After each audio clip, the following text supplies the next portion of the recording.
Hey everybody, sorry I was a few minutes late here. Let me hook up the computer or the screen. We'll get everybody going.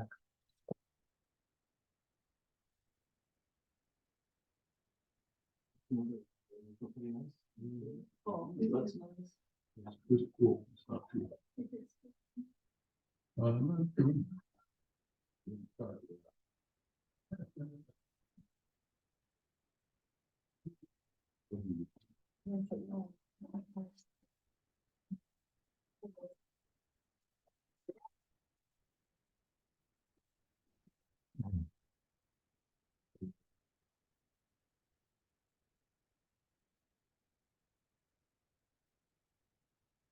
Just a minute, guys. I'll get on dot loop and we'll get going. I apologize. I had a meeting lasted a little bit longer than I thought. Thanks for your patience. All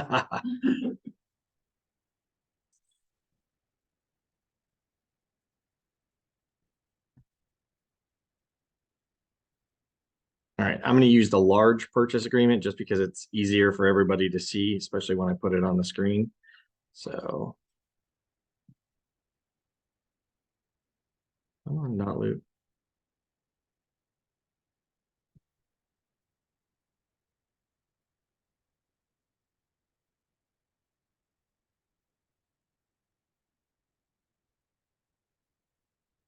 Here we go.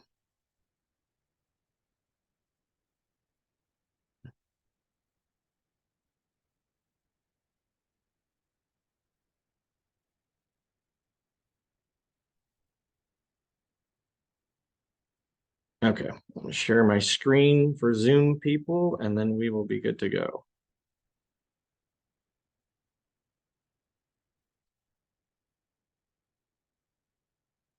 All right, perfect. Okay, so again, apologies. Thanks, guys. All right, so we're going to go over our purchase agreement. I know that some of you may have seen the purchase agreement that they have from Ohio Realtors. We might at some point go to that purchase agreement, but for now, we are continuing to use our purchase agreement. And you should know it very well. You don't have to know it line for line, and I'm not going to go over it line for line, but I am going to go over the parts that are in gray that you actually have to fill out. And I will give you some tidbits a little bit about what's going on in some of the paragraphs overall. If you guys have questions, it's interactive.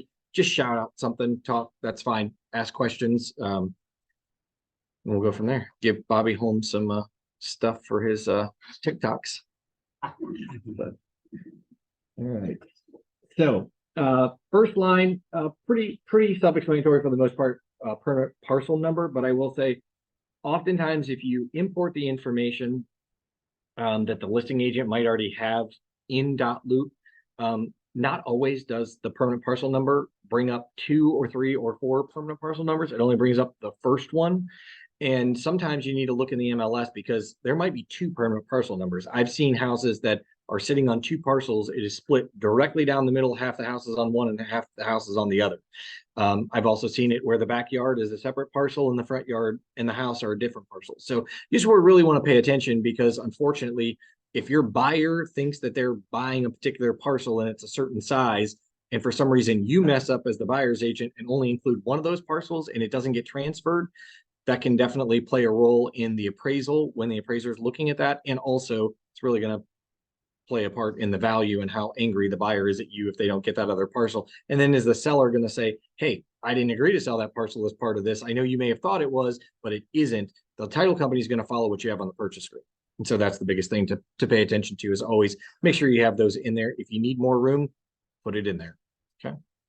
A lot of times I get a question if you have an investor that is buying multiple properties and they're paying cash, let's say, for example, you can use one purchase agreement and include multiple parcel numbers and multiple addresses on one purchase agreement if they're paying cash. If they're buying it, usually with a lender, they're going to require separate purchase agreements or at least a purchase agreement that gives prices particular to an address. So even if they're buying 2 houses and it's $100,000, you're going to have to put one address, 50,000, the second address, 50,000, and it can all be on one document. But talk to the lender if there is a lender involved on that. Okay. You can make an addendum, or you could put two addresses in here. It really depends on how much room you have based on how many properties they're actually purchasing. Yep. All right. And then the county, of course. So line 2 is the address, and then the county that's located in. Number 3 is the purchase price or offer price that you're making on the property with your buyer.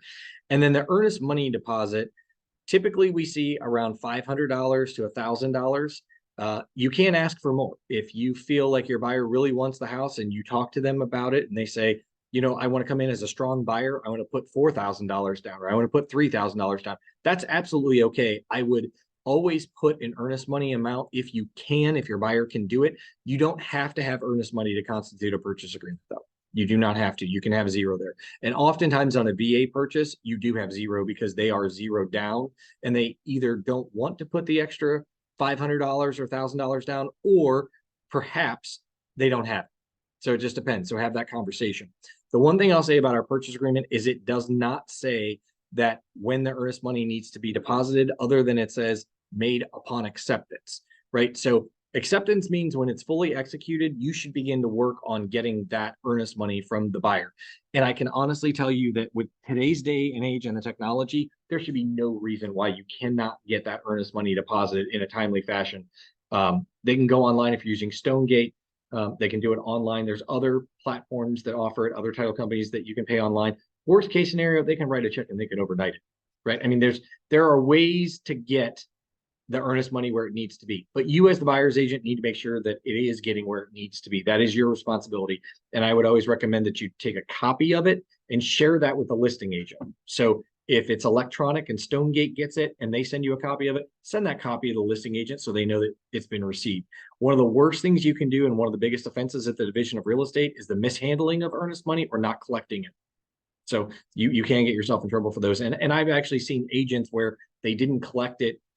Something goes belly up, then they realize they didn't collect it, and they actually, to keep themselves out of trouble, have paid their earnest money just so they didn't get a complaint at the division, because they do take it seriously.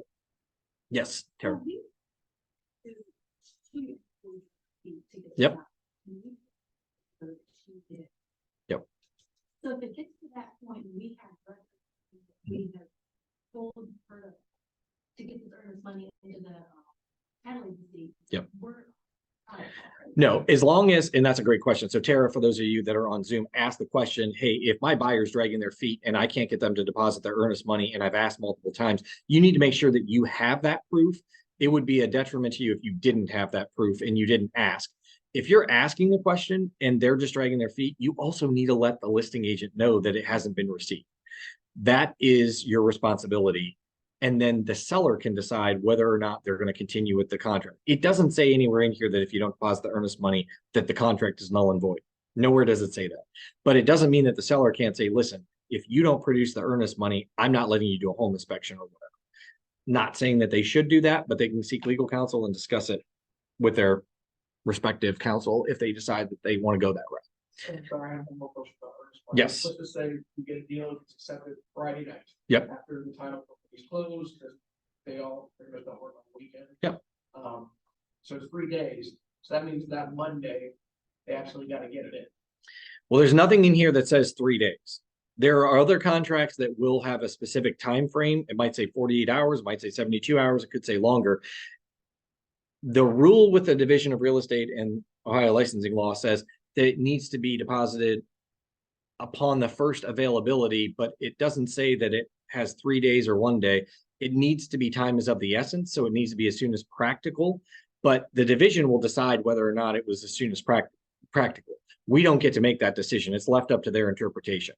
So I would just say to you, a good rule of thumb is if you don't have the earnest money deposited before you're doing inspections or within the first 5 days of a contract, you've got a problem. There's a reason they're not giving the earnest money. I don't know what the reason is, but there's obviously a reason, because there are too many ways. You can go pick it up from them. They can drop it off. Again, they could put it through Stonegate online electronically. They can overnight a check. They can have their bank send a check. They can send a wire, for goodness sakes. There's too many ways that earnest money can get distributed to where it needs to go for somebody to say, I can't do it. Okay. So just get it in as soon as you possibly can. And then, of course, we don't hold earnest money here at Keller Williams. So you will not have them write checks to Keller Williams. They will write it to the title company and they will hold it. Okay. Balance of the down payment. So whatever line 8 is, that they're putting down. I've seen agents write in here TBD, to be determined.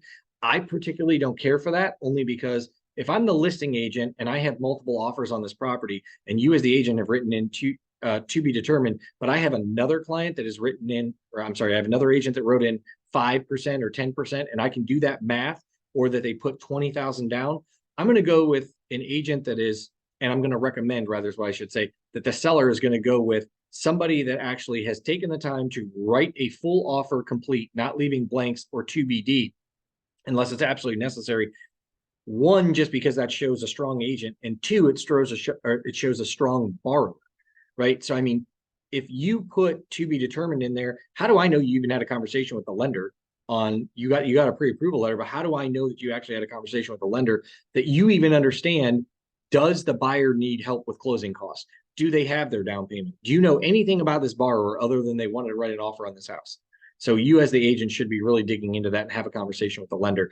And that tells me, when I'm a listing agent, if you filled out this contract properly. So I say to be determined should never be in on line 8.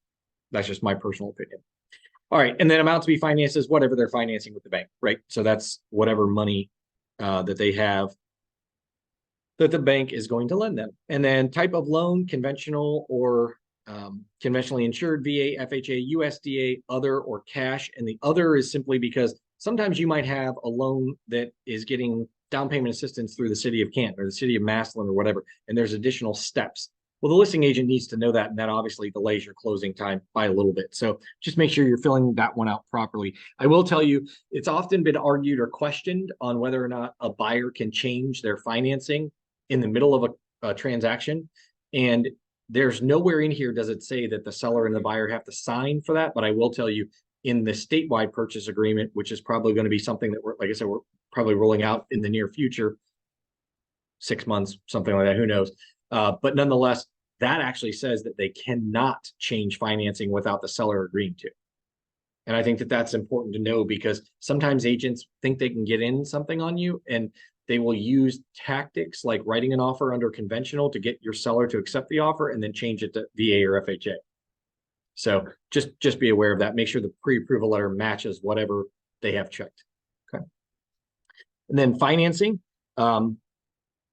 Basically, it just says that the buyer is going to make a written loan application within 5 business days, so 5 weekdays.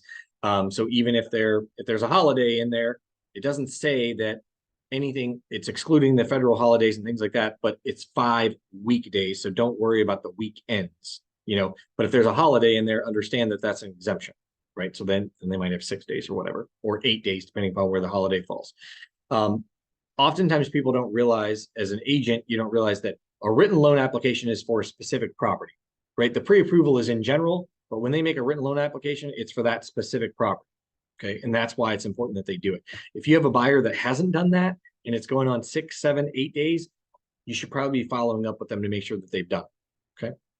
And then on line 19, it just says that the seller agrees to pay blank towards the buyer's expenses. We haven't seen that happen in quite a long time, because sellers don't have to contribute anything, right? The homes are selling without the necessary need for them to help incentivize a buyer. But nonetheless, I'm sure we'll get back to that. Good rule of thumb to understand is a seller cannot contribute more than 6% on an FHA or transaction, and they cannot contribute more than 3% on a conventional transaction. So something to keep in mind when you're negotiating. You don't want to put $10,000 in there if the house is $100,000. They're not going to be able to contribute that. Okay. And then repairs on line 24. So when you fill out this, and I typically have seen in there $500, $1,000, this is only for VA and FHA repairs. This has nothing to do with a home inspection repair or any other repairs that the property might need. This is only if the the VA appraiser or FHA appraiser calls out for repairs. So when you're going through the house, you just want to look, is there broken glass? Is there paint chipped or peeling or whatever? If there is, put an amount in there. And again, do not put to be determined in there. If you as the buyer's agent put to be determined in there, that does not guarantee that the seller is going to say, oh yes, that's a blank check. I will just pay $3,000 to have the whole outside of the house repainted. It's to be determined, meaning that it will be determined later and it could be 0. So you don't want to leave that blank if you have an FHA or VA transaction. I would really recommend, gosh, the way costs have gone up these days, you might want to put 1,000 in there. But just know that you don't want to go too terribly high, only because a seller will probably use that as part of their net sheet to say, oh, you offered me 100,000, but really if I have to put 1,000 in repairs, worst case, I'm at 99. Okay. All right. And then we do have an additional 14 days. If you look at lines 25, 26, it does say that if it is not the fault of the buyer, right? It means it's not the fault of the buyer. Let's say, for example, the lender, some government regulation or lender requirement happened at the last minute or whenever, it will automatically extend this purchase agreement for 14 days. I still highly recommend that you get the buyer and seller to sign an extension. Because unfortunately, sellers don't always read through this contract, and neither do listing agents. And so you just want to be prepared. If you know there's going to be a delay, get an extension signed. Make everybody aware of it. Okay. And then for fixtures and equipment, lines 34 through 42, you want to check any of those boxes that the buyer believes are staying with the property. Now, a lot of the things are already written in there. Anything that is affixed to the property, that has to stay. But I can honestly tell you that in this day and age, we've seen where people will take a bathroom mirror because it was just hung on a nail. It wasn't screwed in like some of the builders glue it or screw it to the wall. It's just hanging on a nail. Well, that's personal. That mirror could be hanging anywhere in the house and it's considered personal and they can take it with them, right? So just because it's hung above a bathroom vanity or someplace in the house where you think it would belong doesn't mean it stays. Okay. And the thing with electronics these days are a lot of people think that they can take their Ring doorbell because it's not screwed to the house, because maybe they used the 3M tape and just stuck it to it. Maybe they have cameras that they just stuck up somewhere. Maybe their security system is sitting on the counter because it was one they ordered off Amazon and it's not affixed to the property, but the window contacts or door contacts are affixed to the property. So you really want to make sure that you're going over with your buyer whatever they see in the house. If they think it's going to convey, look in the MLS additional comments. Is it going to convey? Because it may or may not. Okay.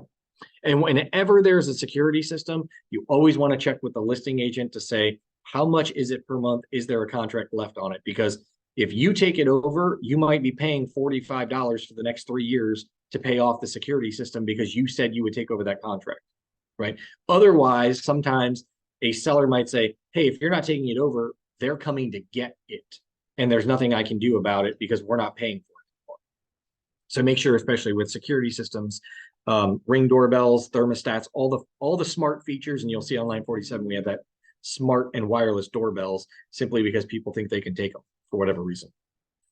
If something's not included, that would be lines 49 and 50. So if if grandma's chandelier is hanging above the dining room table and they have in the broker remarks that chandelier doesn't stay, if it doesn't go in the contract, you're going to have an argument on your hands because the MLS does not supersede the contract. Just because the MLS might say in the listing agreement says it doesn't stay, if you don't write it in the contract and the buyer believes it's going to convey, I can guarantee you we're going to have a problem towards closing. Okay. All right, deed and closing. Our contract discloses or identifies what closing looks like. It defines it to say closing shall be defined as the date of the recording of the deed. Now, I will tell you, I'm not a fan of this so much anymore. We used to be very big advocates to say when the deed is recorded, that's when you can have the keys, because that's we go into the possession then on the other lines. But unfortunately, during COVID, we learned a lot. We learned that title companies were able to say a deed was transferred because they filed it with the county, right? They gave it to the county, even though the county might have taken 3 days or 3 weeks to record it. It was no longer in the title company's hands. They had done what they needed to do. They dropped it off there and they weren't able to go get it back. They funded the seller, the lender has funded the title company, and everybody moves about their day as if the new owners of the property actually own the property. That's not happening so much anymore. We do have electronic filing in Stark County, but not in all counties do we have electronic filing.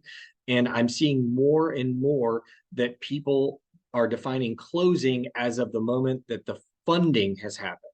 They don't care whether or not the county has the recording. If the title company has the money from the lender and the title company has the buyer's down payment money and the title company has funded the seller, well, then that's it. They should have keys. The new buyer should have keys. So I will tell you, you might run into some situations with other contracts that do not define closing. And I can guarantee there's one in Mansfield that does not define what closing is. Ours does. So just be aware, if it hasn't recorded, it is not closed per our contract. Okay, so you need to explain that to your buyer. And then lines 55 and 56, whoever the deed is to be made payable to. So could be husband and wife, could be brother or sister, could be aunt, uncles, cousins, doesn't matter, whoever that deed's going to be made payable to. And then for possession, the reason I go into so much as far as defining the date of the recording of the deed is because if you put possession is 5 days from closing, well, if the deed didn't record today, that time did not start. The time doesn't start until tomorrow, which is Friday. So if you tell your buyers, oh yeah, don't worry, you're going to get, what would that be? Monday, you're going to get the keys because we're considering Thursday, Friday, Saturday, Sunday. Monday, you get the keys, when in reality, it didn't file until Friday. Your buyers just showed up with a U-Haul and they're going to be very mad because they don't get the keys until Tuesday. So please make sure that you count the number of days from the recording of the deed. Go ahead. So could we also, like, 5 days after closing and then below what they actually did? So, I mean, you can put the actual date. You could cross out on, I guess, line 57 on the date of closing or blank days after the date of closing. You cross that out and say 12/5 if you wanted to. It already has a time in here. It's on or before 4 p.m. So you could leave that, but you could also change it. I mean, that is negotiable between a buyer and a seller. They could absolutely decide that it's a specific date and you don't do the number of days. But again, either way, it's still going to work out to the same as long as you're counting the number of days properly. So one thing that we ran into wasn't an issue, we all agreed on it, but we just want to double check, make sure we're right. We close on the 1st and 10 days later, is that 10 or is that the 11th? It depends on if the deed recorded on the 1st. So the question for you on Zoom, the question is, in the event that we had a recording or we had a closing on the 1st, and would that be the 10th then that we would actually get the keys to the property, or would that be the 11th? Because how many days? Well, did it record on the 1st? That's the first question. If you say, yes, it recorded on the 1st at 1 o'clock, well, then if you go 24 hours later, that's Tuesday at 1 o'clock, Wednesday at 1 o'clock. So however many times 24 hours is times the number of days you have in there, that would tell you what time. And the contract says on or before 4 p.m. So it would go anytime. If I'm using the example of 1 o'clock, it would go to that following day between 1 o'clock and 4 o'clock. Does that help? Yes, if it didn't record on the 1st, 10 days later, that would be. Right. Yep. Yeah, and you have to be careful too, because you count the number of days. Don't forget, some days, some months have 31 days and some don't. So it really just depends. And by the way, in February, we just had our leap year, I think. But if not, you have to remember that too. So look at the calendar. I always like to have a calendar out when I'm talking about deed and closing and possession.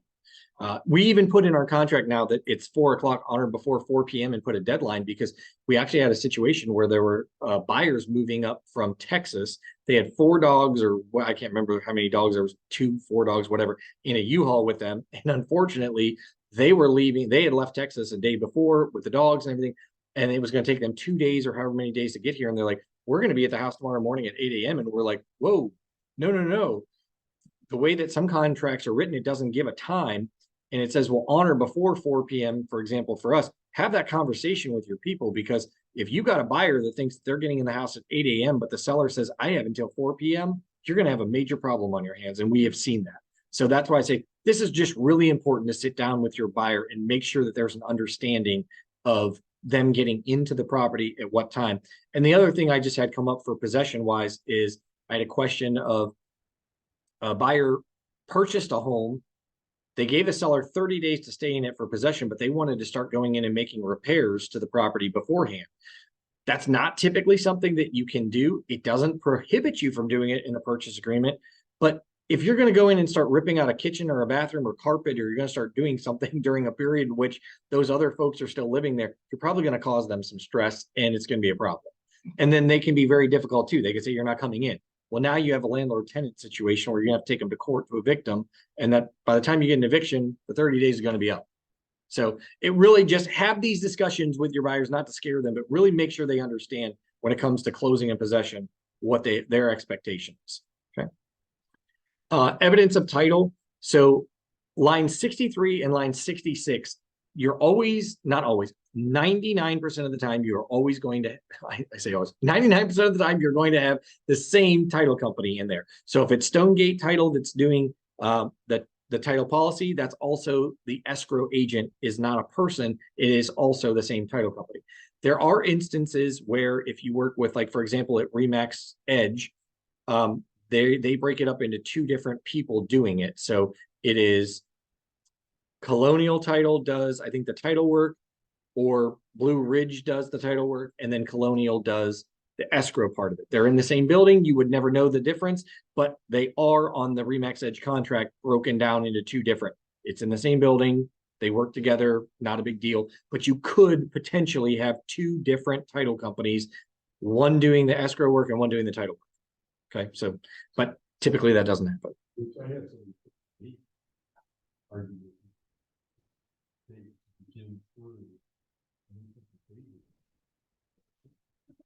No, yeah, that's interesting. Ooh. Well, they haven't been to the contracts class. Yeah, yeah. They haven't been to the contracts class because there was no spot for a date there. Yeah. Yeah, the through means on line 63 is not a date. One of the things I will point out to you, though, is I will say, if you look at line 62 on our purchase agreement, it does say an Alta homeowner's title policy. And I want to point that out because not every purchase agreement uses a homeowner's title policy. That homeowner's title policy costs a little bit more money, and that means the split between the buyer and the seller. And so it costs them each more, but it covers them on a few things after closing that would be taken care of in the event that something is missed. If you just have an Alta title policy, that means that some of the extra features that your buyer is getting with our contract, they're not getting with somebody else's. I would say Stonegate, I think I saw, if they haven't just taught it, they're coming, they will be teaching the difference between the two, and they have done it in the past. I know they've done it in past years. But if you have questions about the difference between an Alta policy and a homeowner's policy, check with the title company that you use most often. They'll be able to give you a difference. Okay. Taxes, utilities, and notices. So 74 through 85 is really just saying that the seller is on notice to make sure that they are in charge of paying any taxes, assessments, all the fees, anything like that, which we're typically we see, and it's prorated based off of a 365-day calendar, which we're all pretty used to.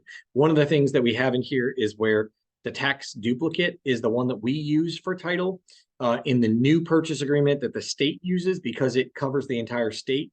Be careful if you get that, because there are two boxes on there, and it will either say that they're going to use the short proration method, which I have no clue what it is, or they're going to go off the last tax duplicate. You want to make sure, for our purposes, if you are working for the buyer or you're working for the seller in our area, it goes off the tax duplicate, because you want to make sure that the buyer is getting full credit from the day of closing back all the way for the last year, not just the last 6 months or whatever. Okay, which our contract automatically does that. You don't have to worry about it, but I just warn you, when you get other contracts, please pay attention to how that's prorated. And then the utility shall be paid by the seller, obviously, for as long as they're there. But I will tell you that whenever you work in many municipalities, the city and or county may have the sewer automatically transfer into the buyer's name because it goes into the name of the owner. So whoever the new owner is. So like if I purchase my house in one municipality and I go to the next one, even though I'm not living in that city and I own the house, I'm going to be the one getting that new water and sewer bill, even though it's the current person living in there that it's their usage. So just prep your buyers and let them know when you're giving them the utility information. Sometimes, depending upon what municipality it is, you don't have a choice. It's automatically transferred. And I will tell you, for Stark County, typically, if it is a county sewer, that transfers automatically to the buyer's name, and they will get that bill. It is never prorated, and it's billed 2 months at a time. So the bill is right now, I think $53 every 2 months. If you live in Canton City or Massillon City or Akron City, the city municipalities have their own water, sewer, and trash typically. That is also, it runs with the owner and not the tenant or occupant at that time. So just make sure you have that conversation with them because they oftentimes don't realize that. And that's why we put in on line 84 to withhold some money. Typically, we try and tell you withhold about $250. You don't have to. It's completely negotiable. And if you have a well and septic, that the house they're buying is a well and septic, you'd put zero because there's no reason that they would withhold from the water, sewer, and trash or water and sewer hold for $250 because you don't have a bill. Any questions about any of that? It does make you look amateurish if you put 250 and it's a septic and well. Throwing yourself under the bus there, Mike. All right. Megan's Law, lines 88 through 94. It just says, if there are any sexual offenders, predators, anything like that in the area, it is the duty of the buyer to look up that information. And I will tell you more and more because things are happening so fast with offers and you have to make a decision on the house right away. Nobody's checking this. And they're checking it after they've given their earnest money and they're halfway through the transaction and all of a sudden their mother-in-law calls them and says, hey, did you realize there's a sexual predator that lives right next door to you? Oh, I don't want to buy the house anymore. Well, you may be able to get out of buying the house, but just because there's a sexual predator doesn't mean you automatically get out of buying the house because you had the duty and your agent had the duty to explain to you how this works. And you should have done that before you submitted the offer. Now, I oftentimes get a call that'll say, the neighbor, let's put it, the house that I'm selling has a sexual offender or predator in the area. The seller wants to know if they need to disclose that. I'm going to tell you right now that the answer is always going to be yes, even though we cannot make them do it because of Megan's Law. The reason I say I'm going to answer yes is because the question that you're going to ask them is simply going to be this. If you were buying a house and you wanted to know if there were any sexual offenders or predators, would it stop you from buying the house if you found out that your neighbor was a sexual offender or predator? And if they answer yes, it would, well, imagine the buyers that are looking at this house, they might have the same answer. Yes, it would. And if you can walk into a court and the judge asks you the question, would you have purchased this house had you known X? And your answer is no, I think they're going to have a pretty darn good case against the seller for non-disclosure.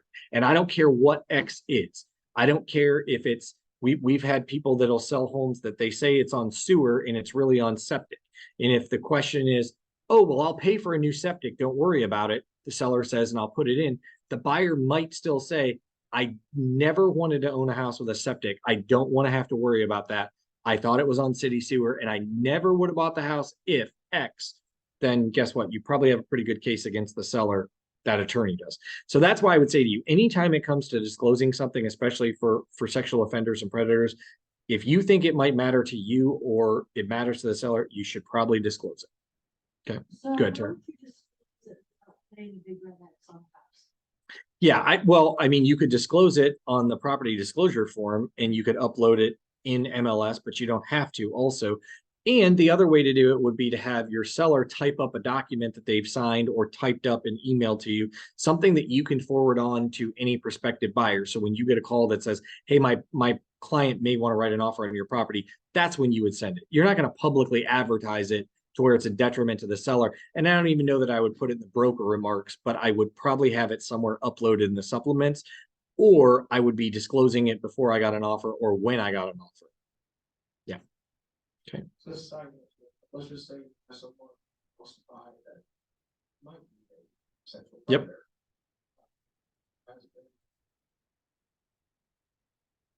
We disclose that to the seller or something. No, so the question for you on Zoom is, if I have a buyer that I'm working with that is a sexual offender, do I have a duty to disclose that to the seller's agent or anybody else? And the answer is no, you don't. I mean, remember, you have a duty to that client. And if that client says to you, hey, I'm a sexual offender or predator, but I don't want that disclosed to anybody, you have to decide whether or not you want to work with them and be in business with them. That is your call, not ours. But they're not a protected class, but you do have to follow their confidentiality. Yeah.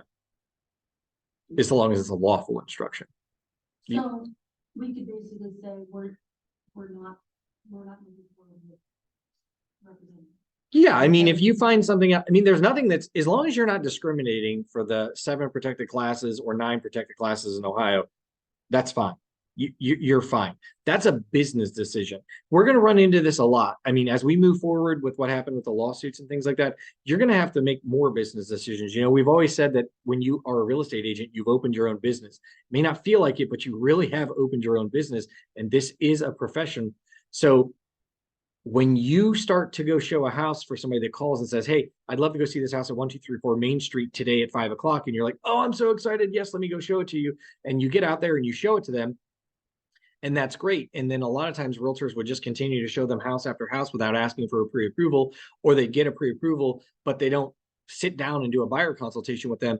Well, now the fact that you're not going to be possibly getting paid on all of the properties that you're showing when you close on it, perhaps, you're going to have to make the business decision to have that consultation up front with your consumer to say, hey, my minimum fee is X. And by the way, do you have a way to pay that? And if the answer is no, you're going to have to decide as a business owner, is this profitable and does it fit within my goals and making money for my family and putting food on my table for me to run around this person? You're going to have to make that decision. So. I know just. Oh. That's out. Yep. Are you talking about the exclusive buyer's agency agreement? Yeah. And I think it actually gives some validity to us and saying, hey, my time is worth something. We'll come at closing, but my time is worth something. And I think it establishes. Yeah, the buyer agency agreement, I mean, we don't have time for it today, but I will say we'll cover it again as we move forward because it's going to be something that we're going to have to look at. I'm not even sure that the state's not going to mandate that it's absolutely required for all transactions at some point. Other states have, but I will say this: when you show your value to that consumer and they have buy-in to say, yes, I want to work with you, and all you're asking them for is their loyalty, that's all you're asking from them is their loyalty. That's pretty powerful. Now, you might, in that particular instance, also be asking them for money if they don't have, if you show a house that, you know, the buyer's agent's not getting paid by the listing brokerage, but nonetheless, typically you're only asking for their loyalty at the moment. So, all right, damage or destruction. Let's go over lines 95 through 102. So it just says that basically the seller is responsible for the property for the entire time that they have possession of it, with the exception of, understand, when a seller has possession of a property that they no longer own, it becomes a landlord-tenant situation, regardless of whether they're paying rent. So if a fire breaks out, that is going to be the buyer's home, the owner's homeowner's insurance that's covering that structure. If the furnace stops working, the buyer owns the property. They're supposed to maintain the property. So it will probably be on them to fix the furnace. If the hot water tank breaks and floods the basement, the seller is probably going to say, listen, I am just an occupant here. I don't own the property anymore. Now, you're going to have some feuding there, but I can honestly say that it is a good conversation to have on whether or not a seller should be allowed to stay in their house after closing.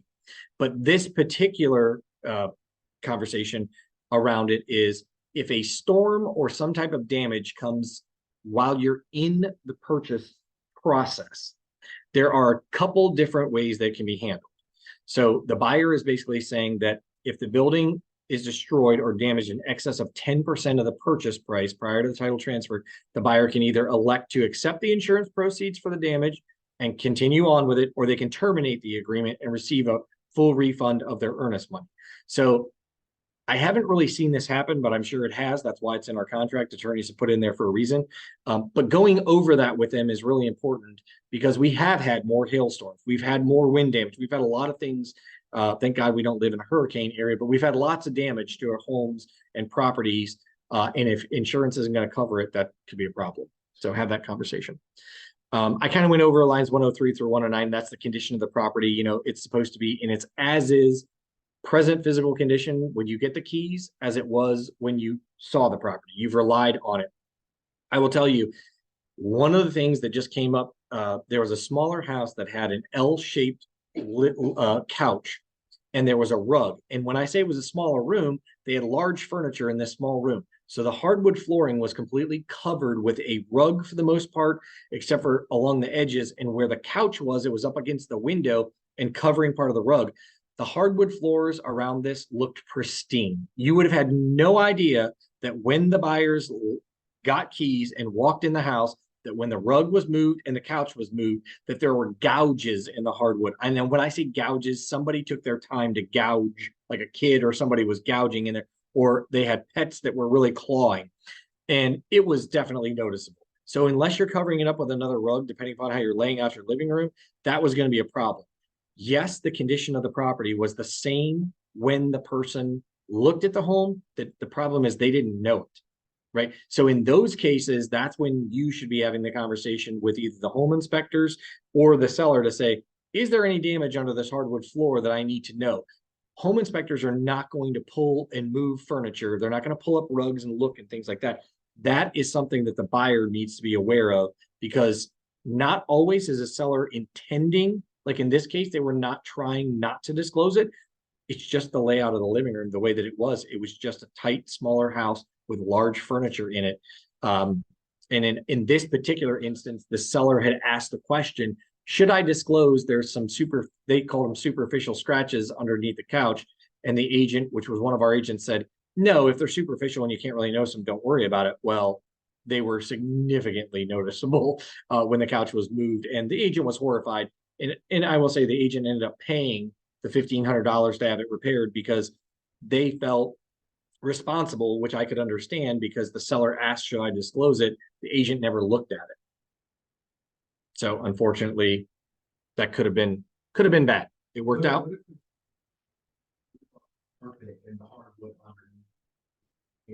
So if there's wall-to-wall carpeting and there's hardwood underneath of it, and for some reason, I mean, you'd have to prove that the seller would have known that that was there. So, I mean, I think that plenty of people have purchased homes and never had to replace the carpet, or they did replace the carpet, but maybe they weren't home that day when it was ripped up or put down.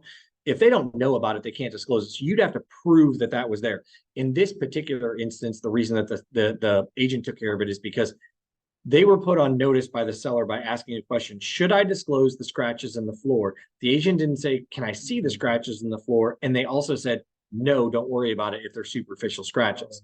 That's why they took the responsibility on it, which I'm thankful for, because otherwise the buyer was going to end up suing the seller for $1,500, and the seller was probably going to then sue us for the $1,500 and legal fees, because they were probably going to say, wait a minute, I asked my agent and they told me no, I didn't have to disclose it.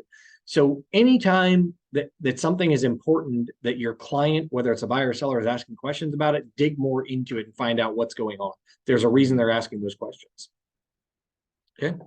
All right. And lines 110 and 111. So buyer either acknowledges the residential property disclosure form or they don't have it. You never want to check box 110 if the buyer really has never reviewed the property disclosure form. You're going to check box 111 simply because the buyer has the right to review that and decide whether or not they want to move forward after they've reviewed it. And I think the interesting thing here is when you go over this with your buyer is when they haven't received it and they have the 3 days in order to accept it, as you'll read further in this document, it says that the buyer is accepting the property as is, where is with it, all of the conditions of the property, including those that are listed on the disclosure form, the property disclosure form. So they really shouldn't be brought up in a home inspection. If you disclose that the driveway is cracked or the garage is falling away from the house, the buyer should be taking that on, saying, oh, I'm aware of that,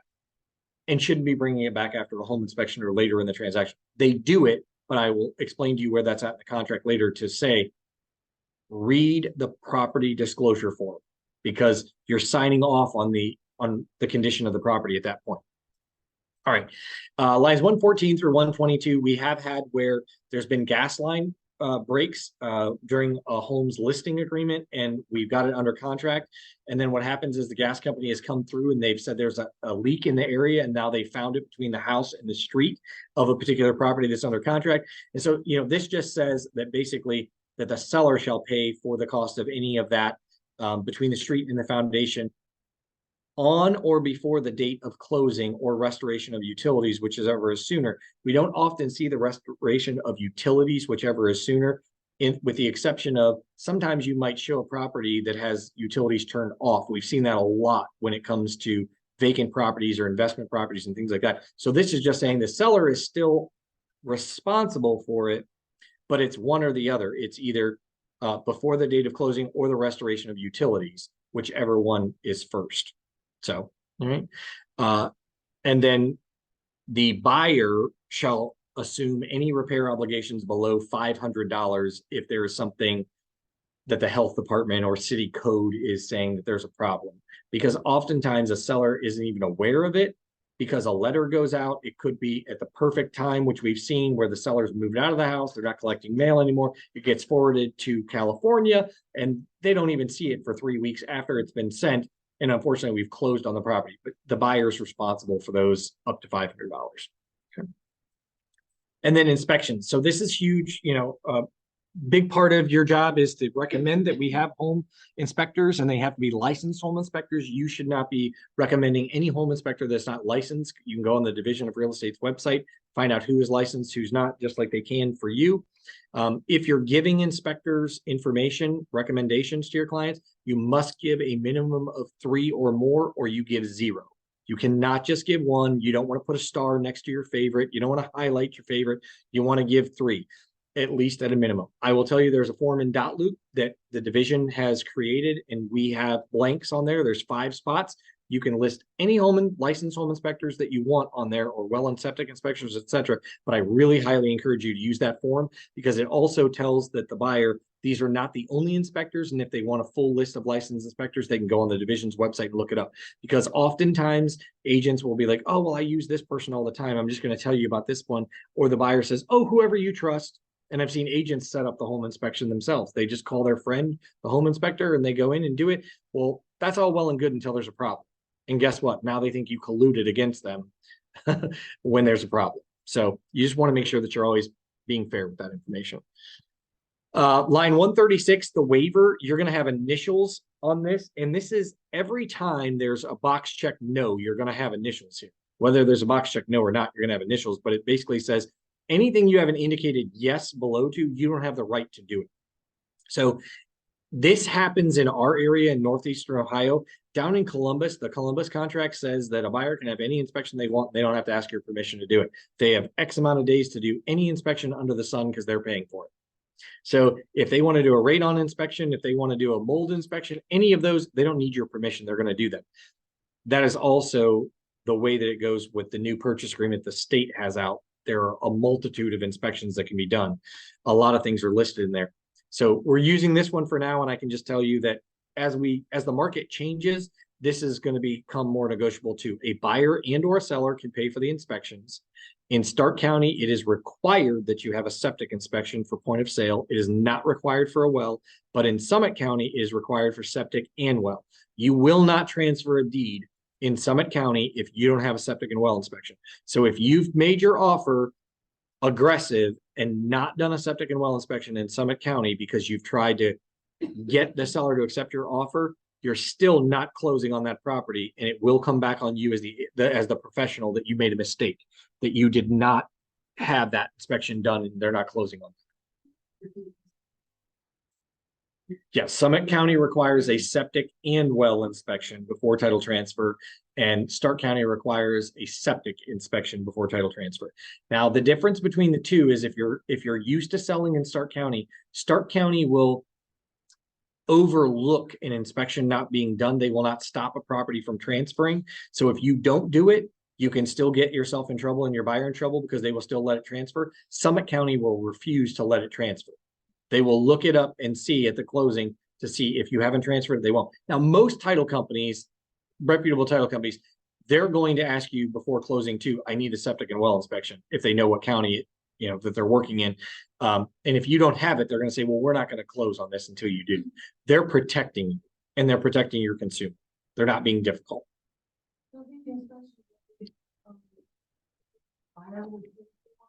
It's completely negotiable, but typically a buyer pays for them, especially in this market. Typically in this market, but is 100% negotiable. If a seller is willing to pay for inspections, you can absolutely get them to pay for inspection.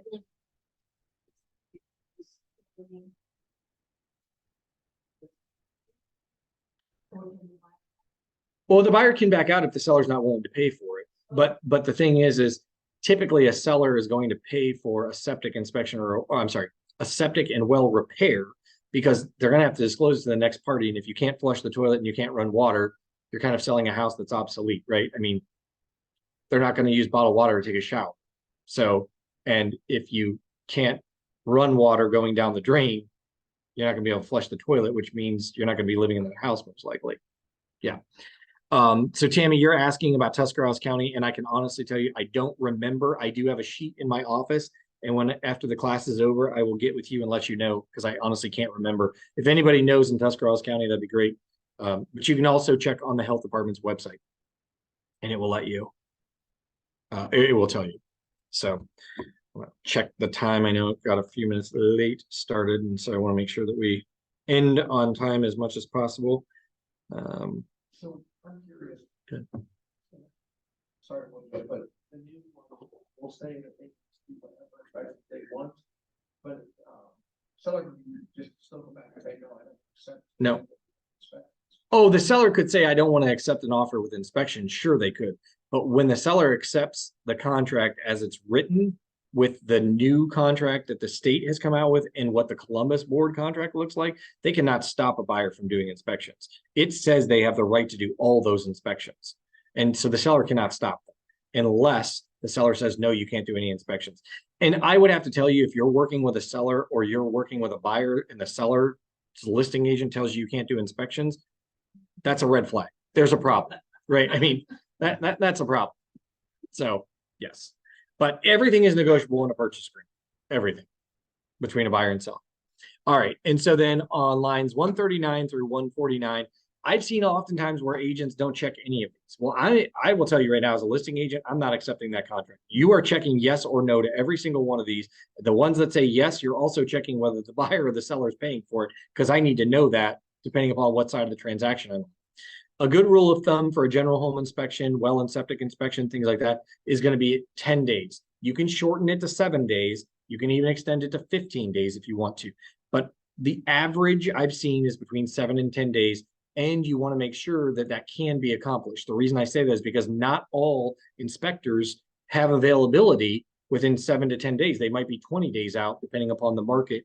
So if you put 7 days in there and your buyer can't find an inspector go in within 7 days, you better hope that the seller is willing to extend that period. Otherwise, you're going to breach the contract, and that's going to be your fault for not disclosing how quickly. All right, so Sandy, thanks, Sandy. So yes, TUS does require well and septic inspections prior to closing customary. This is the seller's expense. See, and that's interesting. So there in Tuscarawas County, the custom is that the seller would pay for the septic and well inspection. I can tell you in Stark County, back in the early days, later 2000s, but like after the crash, it was kind of common that the sellers would pay for it. It's not common in this market at all to get a seller to pay for anything. So Sandy, thank you for letting us know that. And it's great to know that in Tusc County, that's kind of a customary thing. Again, not mandatory, but customary. Yep. All right. And so then when you're going over the inspections, I think the biggest thing to understand is on our contract as you're using it is if your buyer thinks they want to do that inspection, you better check yes to it. The buyer, you can always say, yes, I want to do the inspection and then not do it. You cannot say no and then say, yes, I want to do it. You will find that buyers will try and do that. And so will home inspectors. You might say, well, we're going to do a general home inspection and we're going to do a radon inspection. Actually, let me do this. We're going to do a general home inspection and we're going to do a pest inspection. No, we chose we're not going to do a radon inspection. They call the home inspection company and the home inspection company says, hey, for $50 more, I've got a special this month. You can do a radon inspection. And the buyer goes, oh, that sounds great. Let's do that. And then the day of the inspections, the home inspector is calling the listing agent and say, hey, I'm placing the radon monitor in the basement and I'll be back in 2 days to get it. No, no, no. They didn't authorize that. The seller never said you could do that inspection, so you can't do it. Sometimes the buyer gets upset. I've also had agents, and I bring up radon specifically because I've also had agents that'll say, fine, they can do the inspection, but we're not paying for the radon mitigation. Okay, great. So what's going to happen typically is it's going to come back high. The buyer is going to say, yeah, I know you said you weren't going to pay for it, but I'm not buying the house unless you pay for it. I'm going to walk out of the deal. And the agent's going to say, well, you weren't allowed to do it in the first place. Okay, well, great. Now the buyer walks away. What do you have to do? You have to disclose it to the next person. So what did you get from that? Right. So as the listing agent, you also need to be aware of what inspections are on the purchase agreement and what inspections the home inspector is doing. Because if you said no to radon, you can't be letting them place the monitor. And that's on you as the buyer's agent too. As the buyer's agent, if you're going into a vacant home and there's nobody around, it doesn't mean that you have free reign to do any inspection you want. You need to stick to what you said you would do in the purchase agreement. Okay. All right. The other on line 149, this is my practice. Okay. Tons of agents, even at this brokerage, go against this practice. Other box was designed for things like HVAC inspection, roof inspection, pool inspection, any kind of other inspection you can imagine. It was not designed for agents to type in there any other inspections deemed necessary by the home inspector. That was not what that was designed for. And I say that because, first of all, you will never get a home inspector that will say another inspection is deemed necessary. They're never going to use the word necessary or absolutely you have to do it. They might say to you, I recommend that you do that. And so you could say, oh, well, let me put in line 149, any other inspections recommended by the home inspector.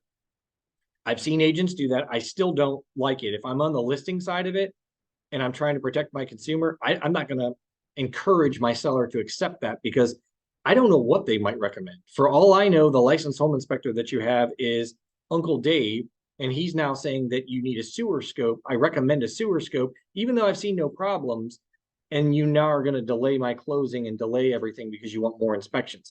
That's just a personal thing, but I will tell you, I've had agents argue the point to say, well, we didn't check mold. We said no to a mold inspection. Okay, well, that's great. You checked no to mold, but if the home inspector finds visually mold, I can guarantee you can cover that on the ROC because most buyers are not going to purchase a home that has mold growing in the attic without it being addressed. It doesn't mean that the mold inspection isn't going to be, or the mold isn't going to be addressed. It just means that you didn't have a specific inspection for it, but if I can visually see it. But when you check the mold box on line 146, that means that you've seen mold and you want it swabbed, or you want an air sample test of the house. That's what that means.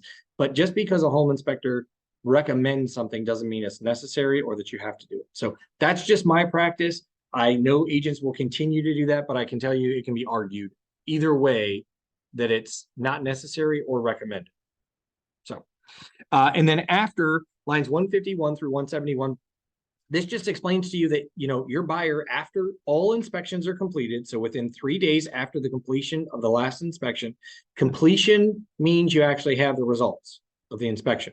So just because a septic tank was inspected and now the results are at the county and you don't have them doesn't mean it's completed. You don't have what you need in order to complete the inspection, right? So it's not finished. And so after those within 3 days, you must provide a release of contingency to the listing agent that your buyer has signed. The release of contingency is 100% negotiable. You might start out with asking for $3,000 in repairs, and by the end of it, the seller has given you nothing. You have zero. And as long as you negotiate that within the 5-day time frame, the time that you delivered it to the seller, then you're okay. So I'm going to give you an example of this just to give you clarity. I have all my inspections back. I have the paper. I have all the documents that I need. My buyer has made a decision that they are going to say, we want $1,000 in repairs for the electrical system, and we list all of the electrical problems. But we're not going to ask you to do it, Mr. Seller. We want the $1,000. We'll make those repairs. Okay, great. I've delivered that within 3 days of all the findings. From that moment, the seller has 5 days to respond back and have the document fully executed. You have all the negotiating time in that 5 days to decide whether or not you're going to give the $1,000, whether it's renegotiated to $500, whether the seller says, no, my brother's a licensed electrician. It's not only going to cost me $300. I'm going to take care of everything. Fine. Get it negotiated. It must be signed and fully executed within 5 days of receipt of the original receipt. If after that 5 days, you don't have that, the seller and or the buyer can make this contract null and void at any time. So what I have seen is trust, and I love that we trust each other, but you're dealing with clients not your own lives. These are clients that depend on you to follow the contract, and that's your job. So just because you're working with your favorite agent over at a different brokerage and you trust them and you say, oh, it's fine. Yes, go ahead and take another 3 days to get more estimates before you give us the ROC, and you don't have something in writing that extended the inspection period. Unfortunately, the seller's choice may be different than yours and the listing agents. So please, please, please make sure that you are always following the contract and the dates in it. Does that make sense? Okay. All right. And so if the buyer, if the buyer decides that they don't want to purchase the home because you guys can't get that together, that's fine. If the buyer decides that after the ROC is done, they're happy, they're going to move forward, or they could just decide, hey, there's no repairs at all. I'm just buying it as is. So I'm giving an ROC that is blank that just says no repairs necessary. I'm waiving all of those. Okay. All right. Home warranty policies. One of the things that we do require is that you offer every single home buyer and seller the opportunity to have a home warranty. I know that it's redundant because it's not only in the purchase agreement and in the listing agreement. You have to get a separate document signed. The reason for that is because what we have found and what they found in the industry is that agents take it upon themselves to fill this part out, because obviously you're the one filling in the purchase agreement. You're the one filling in the listing agreement. So what has happened is, we're not offering the same services to every client. There have been agents that have said, my buyer can barely afford the down payment on their house. They have no money to move. I don't even know how they're going to do it. They're going to be moving in the rain with family and tarps and trucks and all that fun stuff. So they couldn't possibly afford a $425 home warranty. I'm not even going to offer it to them. So you automatically check the box no. We've also had the opposite end of the spectrum. Oh, my clients are buying a $400,000 house. They have all the money in the world. It doesn't matter. They don't need to worry about a $425 home warranty, so I'm not going to offer it to them. Well, unfortunately, you can't make that decision for them. They may have lots of money. They may have no money, but you need to make sure you're offering the same services to all of our consumers. So on every single purchase and or listing, you're going to fill this out and say, yes, it's the buyer's expense. Yes, it's the seller's expense. How much is it? What company are we going with? You have the option here of 2 different companies. It's America's Preferred, or you can use 210. So it's up to you. As long as you complete that, you will pass the compliance of it. If your consumer elects to have a home warranty put on their property and you fill out the appliance record sheet, from 210, you'll get paid $75 and you'll get paid $100 from America's Preferred. That goes to you. We don't keep any of that money. If you do not fill out the application sheet that gives all the information of the utility, or I'm sorry, of the appliances to that company, you're not getting paid. You're getting paid for that service. And I think, if I'm not mistaken, America's Preferred has even simplified it now. You can go online and do this, and you don't have to give all that information. So they've really simplified it for you to get your money. But you're not going to get paid just for selling the warranty. That's a RESPA violation. Okay. The deposit on line 179 through 185, it just says here, it explains how earnest money works. I don't care what scenario you can possibly come up with. This is how earnest money works as far as getting it back. I know it says a couple times in this purchase agreement that the buyer and seller agree to sign a mutual release and give the earnest money back to the buyer. That does not happen unless the seller or the buyer actually both sign the mutual release. So I'm going to explain what this says. When you give an earnest money deposit, it is held in a non-interest bearing trust account at the depository. So in our case, the title company. If the buyer and seller decide that they're not going to move forward with the contract, you need a fully executed mutual release identifying which party is to get the earnest money, and that is only released by the depository if you have that. If that doesn't happen, then one of the 2 parties will have to take the other party to court. Once you have a final court order, that depository will be able to release the earnest money. If neither of those first 2 things happen, money will be held for 2 years. After 2 years, it will automatically be released back to the person that wrote the check.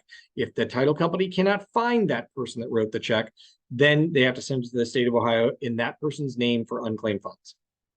Okay, so it's a very antiquated and old system. I would love to see us update it and change it, but it doesn't matter for any other reason. You can call and beg for the earnest money to be returned. That's the law. Okay. Tenant occupied property on lines 186 through 187. We say that all security deposits and leases shall be assigned to the buyer. And so if you're selling a rental property, make sure that the tenant has paid rent that month. It's not really the seller. The seller should make sure, but it's not the buyer's responsibility to make sure that seller has, or the tenant has paid rent that month. or whether or not they have given a deposit. I've sold plenty of properties that a deposit's never been given. And if the landlord thinks that if the new buyer thinks that they're getting a deposit, you need to make sure that they are getting a deposit. So very, very clearly identify that with the listing agent. Okay. Lines 188 through 194 will only be filled out if the current client you're working with has their house under contract. If they don't have their current house under contract, meaning that it is contingent upon them buying the new property, you're going to use either contingency or concurrency for. Otherwise, you can write that address in here. Okay. If they don't have it, you say that. Well, yeah, I mean, you could put NA in there if it's not applicable, but also if their house isn't under contract and it is still contingent upon them buying something, you're going to have an addendum, which is going to be the concurrency or contingency. Yep. So you could say C addendum if you need to, but you could also put non-applicable. All right, walkthrough. Our contract says that between 1 and 3 days prior to the closing, you can do a walkthrough of the property. I highly encourage you to do that, even on a house that's pristine. We've seen plenty of times where buyer's agents don't actually do the walkthrough, and then unfortunately they walk into a flooded house 3 days later or a day later when their buyer takes possession, or somebody has broken into the property or whatever. You really want to make sure you're doing walkthroughs with your clients, even if the seller is keeping occupancy after closing. Doing that walkthrough 1 to 3 days prior to closing gives you a precedent to say, I've taken pictures, my buyers walked through, the house was like this in this condition when I closed. So that way they have a case in the event it's different when they get possession. Yeah. Yeah, if you have the seller's permission. So Jen's asking a question of their team. If we do not have an agreed upon mutual release due to earnest money, can we relist and close on the property before the term of the original close date? You would not want to you wouldn't want to close on a new contract before the previous contract's original close date. That could really cause some legal trouble. What I would say to you in this instance is, and my rule of thumb is, if you have something in writing from the buyer's agent that says the buyer is not moving forward, they've given you a mutual release, they've given you an email, something that indicates the buyer is not moving forward, then I would say have a discussion with your seller. Don't hold the seller hostage. Put the property back on the market. You've got something in writing that says that the buyer doesn't want to move forward. I will also say you need to be careful, because if that buyer comes back and says, I'm buying this property and I'm buying it, I'm following on the original closing date, and you've already sold the property to somebody else, you could have a legal battle on your hands, because now you have two clients trying to buy the same house. So you have to be really careful. It doesn't often happen, Jen, and that's why I say put it back on the market. Don't let your seller be held hostage. Sometimes we have to write a letter to the MLS as the broker that says, yes, in case we get sued, we're not going to sue the MLS, put the property back on the market. It usually works out that way, but I would never recommend closing on the property before the original close date of the first purchase agreement that fell through happens. And I only say that because you then have a way to say that buyer didn't close, they breached the contract and didn't close. But I have seen contracts where, unfortunately, a house sits on the market for a while, let's say it's a contingency, and the buyer says, oh, I don't think I'm going to be able to make the contingency because I have to sell my house. All of a sudden, 5 days before they get a cash offer on their house, they accept it, and now they're still able to make their original close date. You could really cause a problem if you had sold that house to somebody else. So be careful. Does that clear that up enough, Jen? If not, text something else and hopefully that clears it up. Okay. Additional terms and conditions, lines 203 through 205. This is where I've usually said there's not oftentimes what you're going to put in here, but I can say this now. With where the market's gone and with the lawsuits, I did check with the MLS. Typically, you're only supposed to accept the commission in which is in the MLS, but I will tell you that with permission from the MLS now, if your buyer says to you, I want you to get paid X amount of commission from the seller, and they want that as a condition of the purchase agreement, you can write that in here. So for an example, if you say I only work for $3,000 minimum, and you show them lots of houses, and this particular house that you're going to show them is offering $1,500 or zero, the buyer can ask you to write that in there, that you're going to get paid a $3,000 commission from the seller and that's legal. So I just want you to be aware of that. That's a new tool in our tool belt that we have not been offered availability to do before. Okay. Only if your buyer says that's what they want you to do. Say like, on the contract, we put X amount of percentage in. Would you say, do you want us to include this on this line where it's on the table? Yeah, you have to ask. Yeah, I mean, well, what I would say is if you've met with your buyer and you've gone over the consultation, that's $3,000 minimum commission, then you're going to have that conversation with your buyer to say, if you can't pay me, I'm writing this in here. This has to be a condition of the purchase agreement according to you as my buyer. If that's what you want, then I'll write in there. Now, where you're going to get into trouble possibly is if they come back and scratch that out and the buyer says, but I still want the house. Unfortunately, you're not going to get paid anything then, perhaps. That's why I'm saying you need to have that conversation up front. But if you have the conversation and the buyer says, listen, I do want to make sure you get paid your $3,000. And in order to do that, I want to make sure you write it in every single purchase agreement that we make an offer on. And I will not buy a house unless the seller agrees to that. Then you have a mutual agreement. You have a meeting of the minds on how you're going to get paid. Yep. Okay. Duration and acceptance of the offer. A lot of times on lines 206 through 208, people think that, oh, this means that I need an answer by that seller from them. No. This says that your offer is on the table until the day and time you put in there. Your offer expires at that day and time. So you want to make sure you talk to your buyers about that and say, do you want to make this good for 48 hours, 24 hours? What do you want to do? And if we don't get an answer in that time, unfortunately, that doesn't mean that you can't extend the date, but it does mean that the buyer doesn't have to accept the contract. So what I mean by that is, unfortunately for the seller, if you put 48 hours on there and the seller signs this after 48 hours, even if they change nothing in the contract, if after 48 hours your buyer says, well, listen, I made an offer on another house, guess what? That's not a legally binding contract anymore because it expired. You need to be aware of that too when you're talking to your sellers. But you also want to be aware as the buyer's agent to give enough time that the seller has in order to accept your offer. Because there could be a seller that says, oh, you gave me 24 hours, too bad, and throw it to the side. So, all right. And then authorization, it just says that the escrow agent is authorized to give us as the real estate agents a copy of the escrow or ALTA statement so that way we can see what's going on, making sure that the commission's right, making sure that the buyer's getting the tax prorations that they're supposed to be getting, making sure the additional commission of 225's in there and things like that. This is a binding agreement. It does say that on lines 217 through 224 in big bold letters, though I will tell you it is enforceable by attorneys. It is not, it's only enforceable by us as long as we're all working together, but we are not attorneys and we can't force a seller or buyer to do anything other than what they are willing to agree to. Confidentiality. A lot of times a buyer thinks that, well, if I make an offer on this house for $200,000 that the seller can't go or the listing agent can't go out and say, hey, I've got an offer for $200,000. Who can beat that? And that's not true. They can't. Just when you give me an offer as a listing agent, I owe you no duty of confidentiality. The only confidentiality that is owed is between the buyer's agent and the buyer. The seller and the seller's agent have no duty of confidentiality to those two people. Okay. Yeah.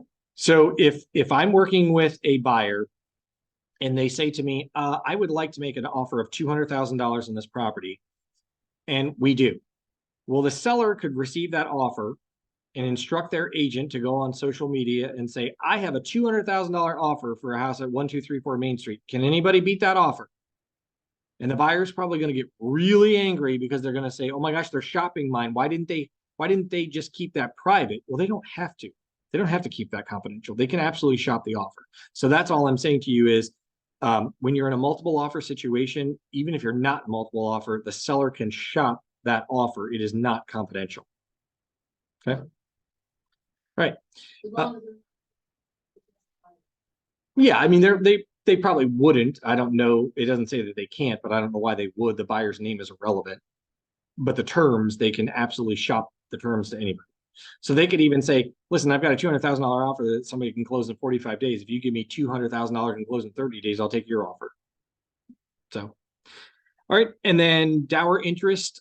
We are a dower state. Ohio there's only 2 left. And so we say must sign this agreement. If the sellers are married, then that means that they have dower interest, no matter if the property is only in one name or not, they will have dower interest. And so that means married, male, male, female, male, female, female, doesn't matter. You need to get their signatures on it. And the same is true if you're in a estate. And let's say you have a brother and sister that own a property and they're both married and that the name is in the brother and sister's names, those people also have dower. So you need 4 signatures for that brother and sister because you need their spouses. And if you have 3, you need 6. So it just depends. So it can get a little bit messy. Any questions about this? I know we kind of went through it pretty quick, but I don't want to keep you guys. Are there any other questions about the purchase agreement or any other questions just in general that you think are good for the good of the org? Very bottom right, so they can just put it in the buyer. They don't have their information in there. And it goes through compliance. Oh, it goes through compliance.